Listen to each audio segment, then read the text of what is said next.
వెంకటేశ్వరరావు. ఏం చేస్తుంటారు? నేను వ్యవసాయం చేస్తానమ్మా. సరే ఎలా ఉంది ప్రభుత్వాన్ని చూస్తున్నారు కదా! పరిపాలన ఎలా ఉందంటారు? 11 నెలలవుతుంది. ప్రభుత్వం బాగానే ఉందమ్మా. బానే ఉందంటారా? హ్మ్. కూటమి ప్రభుత్వం, బీజేపీ కలిసి పరిపాలించడం అనేది ఇది ఫస్ట్ టైము. అవును. ఎలా అనిపిస్తుంది అసలు? ప్రస్తుతానికి బానే ఉంది. డెవలప్‌మెంట్ ముందే కార్యక్రమాలు జరుగుతున్నాయంటారా? డెవలప్‌మెంట్ ఏం జరగలేదమ్మా మాకేసి. ఎందుకని? సరైన నాయకులు లేక, ఆ! ఈ కార్యకర్తలు సరైనోళ్ళు లేక, హ్మ్. ఆఖరికి మాది సుడిమెళ్ళ. హ్మ్. దాంట్లో డ్రైనేజీలు కూడా తీయట్లేదాళ్ళు. హ్మ్. హ్మ్. చాలా ఇబ్బంది పడుతున్నాం. హ్మ్. అంటే పొలిటికల్ లీడర్స్ తప్పు కాదది. ఈ కార్యకర్తలు ఉంటారు కదా!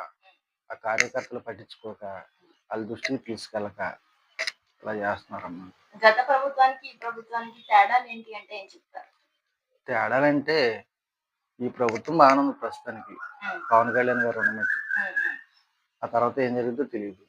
పవన్ కళ్యాణ్ గారి పరిపాలన పిఠాపురం వరకు మాత్రమే సొంతం అంటారా?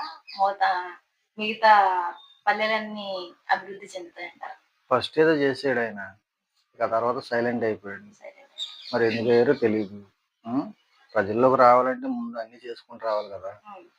ఆ రేషన్ బియ్యం ఒకటి పట్టుకున్నారు. హ్మ్. అప్పుడు బాగానే ఉంది అక్కడి వరకు. ఇప్పటి వరకు మళ్ళీ కనపడలేదు.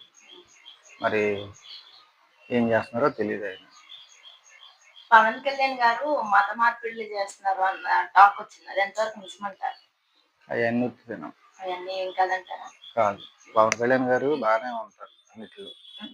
ఈ కార్యకర్తలు రెచ్చగొట్టి ఇలా చేస్తూ ఉంటారు గానీ, ఆయనకి కుల సమస్యలు గానీ ఏం లేదు. పేదోళ్ళంటే గౌరవం ఆయనకి బాగా. ఏదన్నా ఉంటే చేయగలిగితే చేస్తాడు. కాకపోతే అధికారం ఆయన్ని బాగా ముందుకు రానివ్వట్లేదు చేయడానికి. సూపర్ 6 పథకాల్లో ఒక పథకం ఉంది ఫ్రీ బస్ అని. హ్మ్. మహిళలకు ఫ్రీ బస్ అంటున్నారు. తెలంగాణలో మనం అలాంటి సిట్యుయేషన్ చూసాం. చాలా ఇబ్బందులు కూడా ఎదురయ్యాయి. అలాంటి ఇబ్బందులు ఇక్కడ కూడా ఎదురైతాయంటారా? అసలు దానివల్ల లాభాలేమన్నా ఉన్నాయా? అవుతాయమ్మా. ఇక్కడ కూడా అనవసరం.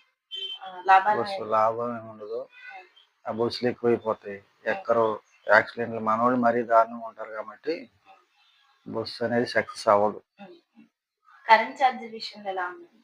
కరెంట్ ఛార్జీలు పెరుగుతున్నాయమ్మా బాగానే. ఆ! హ్మ్. ఈ నెల 500 వస్తే వచ్చే నెల 800 వస్తుంది. దాన్ని అడగడానికి ఇప్పుడు మనం 2 రోజులు లేట్ అయితే వచ్చి లైన్‌మెన్‌లు ఫీజు పీకేయడం. ఆ! మళ్ళీ అలా చుట్టూ తిరగడం. మధ్యతరగతి కుటుంబాలకు ఇయన్నీ ఇబ్బందులు గానీ, ఉన్నవాడికి ఏది ఉండదు. ఉన్నవాడు ఫీజు పీకరు.